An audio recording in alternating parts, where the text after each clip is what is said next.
Hi guys, it's been a while since I've made a video, it's a while since I've had time, so I've bought quite a lot of stuff in the last couple of months and I thought I'd just run through it quickly, starting with the new stuff. First up is this, which is David Bowie's Love Is Lost. It's white vinyl. A couple of remixes, pretty good stuff. Nothing amazing, but good remixes. Well done. This was a Record Store Day release for the Black Friday. The Grateful Dead. This is a rare live concert. Again, this is good. Excuse me.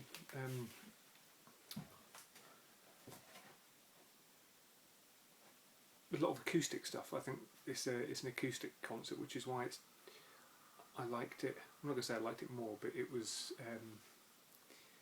more interesting, shall I say, than some of the other live stuff that I've heard. Yeah, well worth getting. It's on. It's a limited edition of 7,500. So I don't know how many it needs to be before it really is limited. But that seems like quite a lot to be limited. Another new release I got was this, which is the new Anna Calvi album. A couple of years ago she released her debut. Came out at the same time as PJ Harvey's Let England Shake. And I actually thought it would probably win the Mercury Prize over PJ Harvey, but it didn't. But it's a fantastic album, her first one. I listened to this and I don't like it as much anyway. I've only listened to it once, and on first listen I was quite disappointed with it. But maybe it's a grower. I'll have to give it another spin.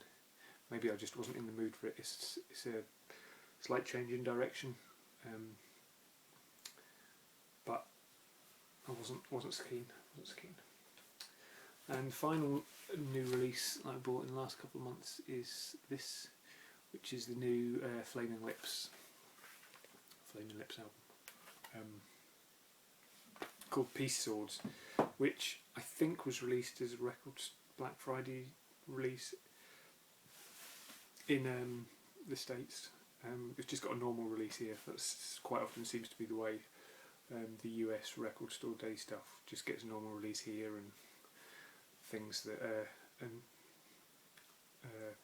Record Store Day releases here are quite often just normal releases in the States.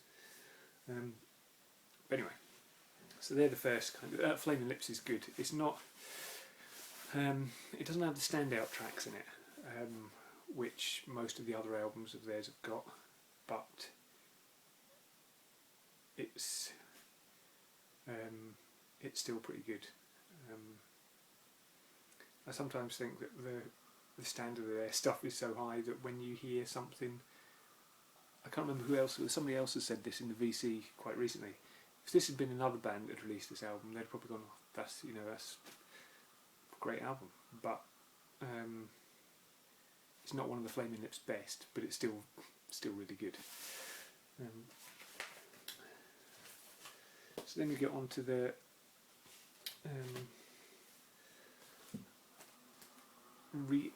reissues, the older releases and things that I've bought recently. First off, I bought this, which has been something that I've wanted for a long time, which is Isaac Hayes' Hot Buttered Soul. I've got a couple of Isaac Hayes albums, but this was the one I really wanted to get, and I found this copy pretty cheap. So I was really pleased to have this. The other one I want to get is Black Moses with the big fold out cruciform sleeve. But this, if nobody's heard this album, this is I think it's his best album. Some great tracks on here. His version of Walk On By is fantastic. 12 minutes of coolness. One Woman is probably my favourite track on it. And By the Time I Get to Phoenix is again. It's only 4 tracks. 4 tracks this album, but they're all about 10 minutes long. So really, really good stuff. And this is on the Stax label. So I've not checked into it to see whether it's the first press or not. I think it probably is, but I don't know. Don't know for definite. Another curiosity that I picked up was this, which is Isla Cameron and Tony Britton, songs of love, lust, and loose living.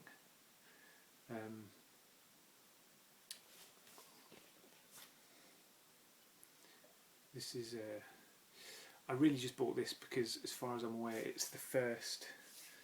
It's catalog there, TRA 105.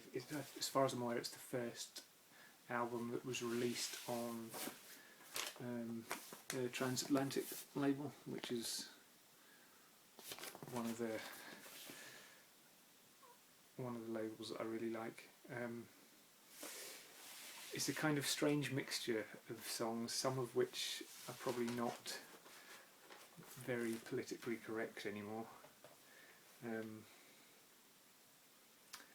with great titles like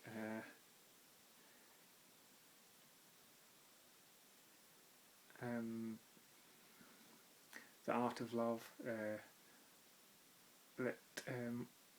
On His Mistress Going to Bed, Take Me Out of Pity, My Mother Chose My Husband, The Wanton Country Maid,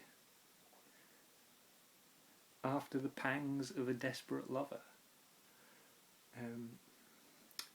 Wha's Been Here Afore Me Lass, which is, To His Coy Mistress, and Still Growing.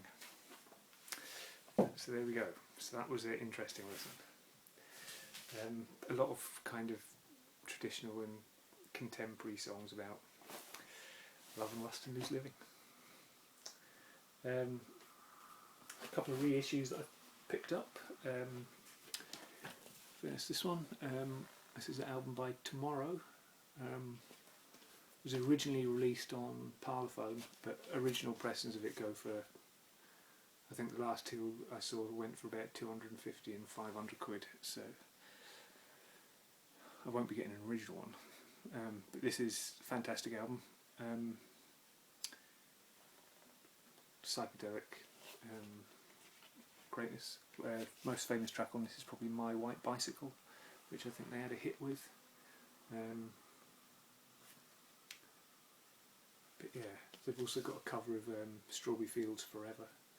And this is on Decal, which is a reissue label I collect. I've got quite a few things on Decal, so I'm pleased to have that on.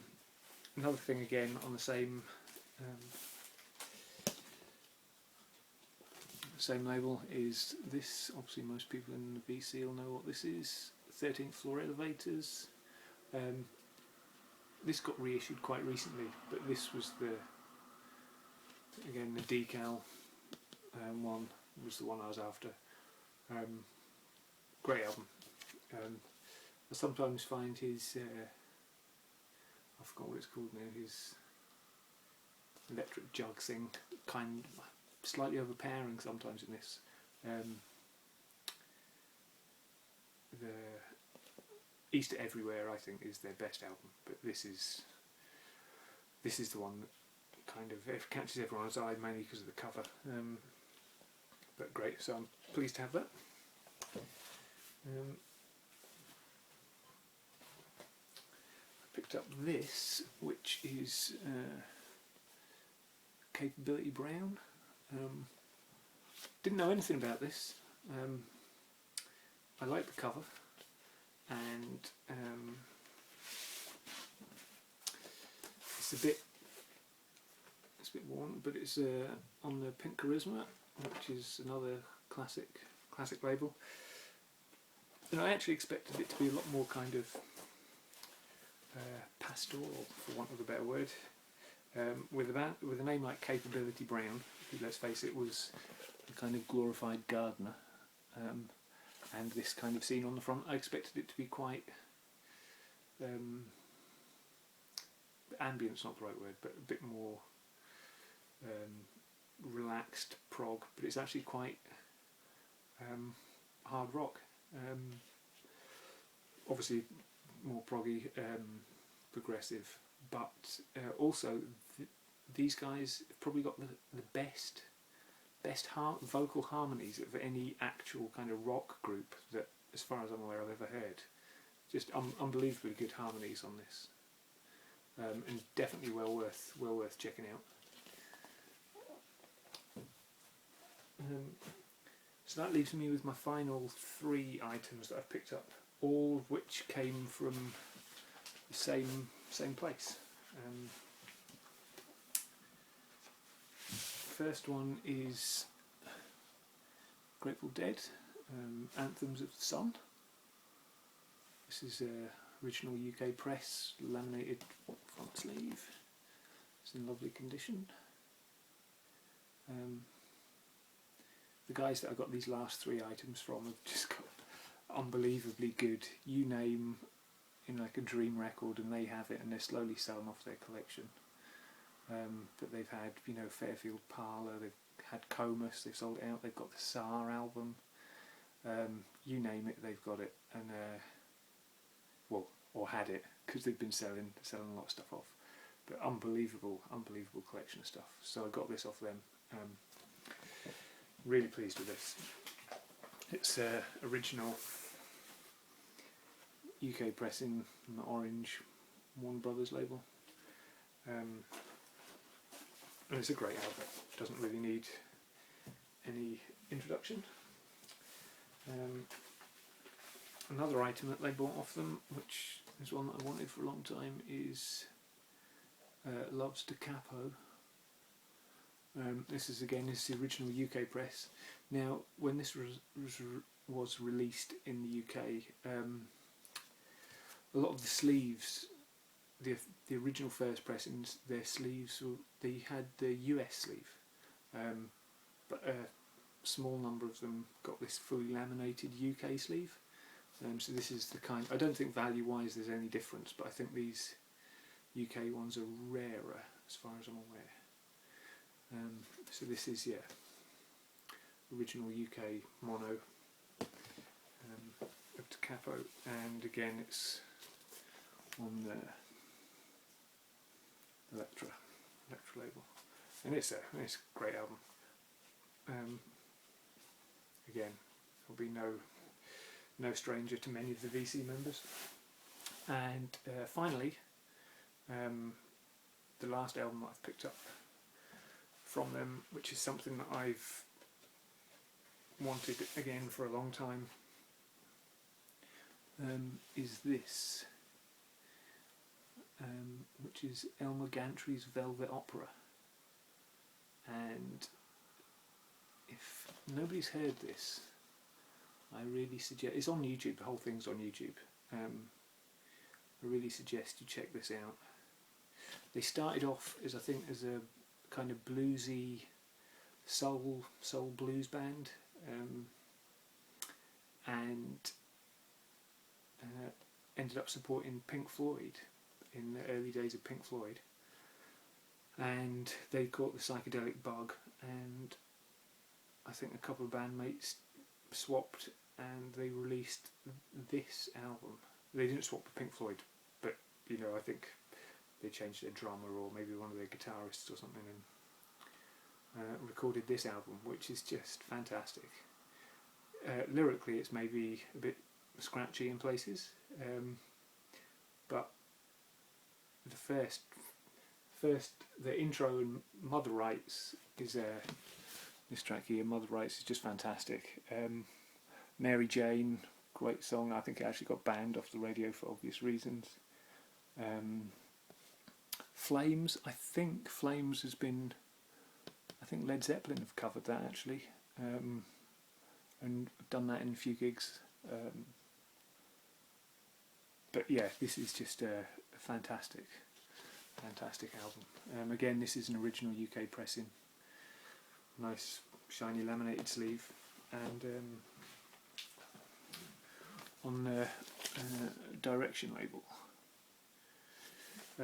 But yeah, I can't recommend that one strongly enough. So yes, that's it. I've noticed there's been a few people come and go again in the VC. A few people appear to have been gone for good. A few people have been making resolutions to make more videos, which is kind of what I'm going to try and do. Obviously working a lot more now,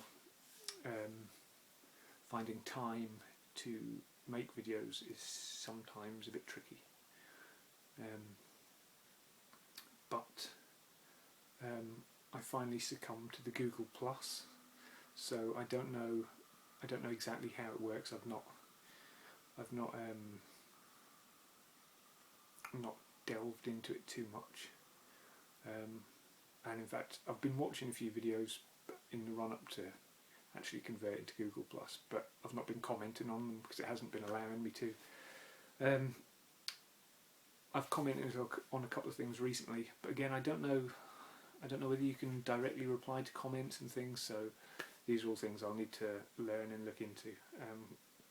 But I noticed my subscribers have gone up. I'm now on 350, I think, which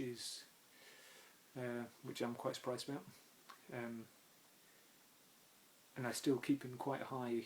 What I wanted was quite high subscribers to views ratio, because I know, it's all grand having 10,000 subscribers, but if your videos are still only getting,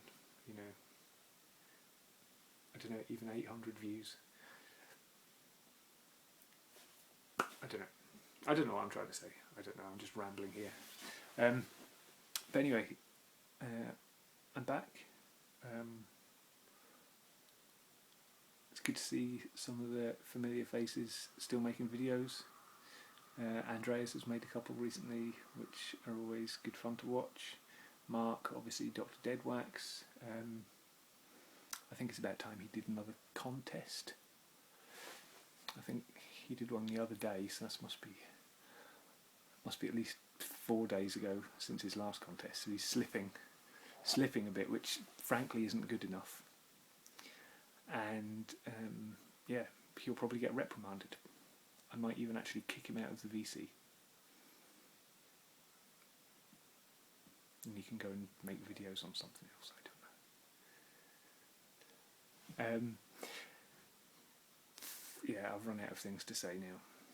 Hope everyone's well. Thanks to Rob in Boston as well. He sent me a message after my 2-month hiatus. He obviously wondered what happened, but I've just been busy. So thanks, Rob. Thanks for checking in on me. I am still here. I'm still alive. I've just been far too busy. In fact, at the moment I'm on my lunch break, and I'm just trying to sneak this one in. I've actually recorded this on my iPhone as well, which is something I haven't done before. So it'll be a good test of quality, to see whether it's worth doing. Looking at it at the moment, I'm realising that the whole thing's backwards, so I don't know whether that's going to affect it completely or not. Because normally I'm getting like a mirror image instead of like the reversed image, which is quite handy because it means when you hold your things up like this, you actually get it right, and you're not doing that thing when you're trying to move it backwards. But whether it ends up being backwards or forwards on YouTube or not, I don't know. But anyway, I'm back. Hopefully I'll make another video soon. But for now, enjoy this one. And again, love to hear your comments. So take care.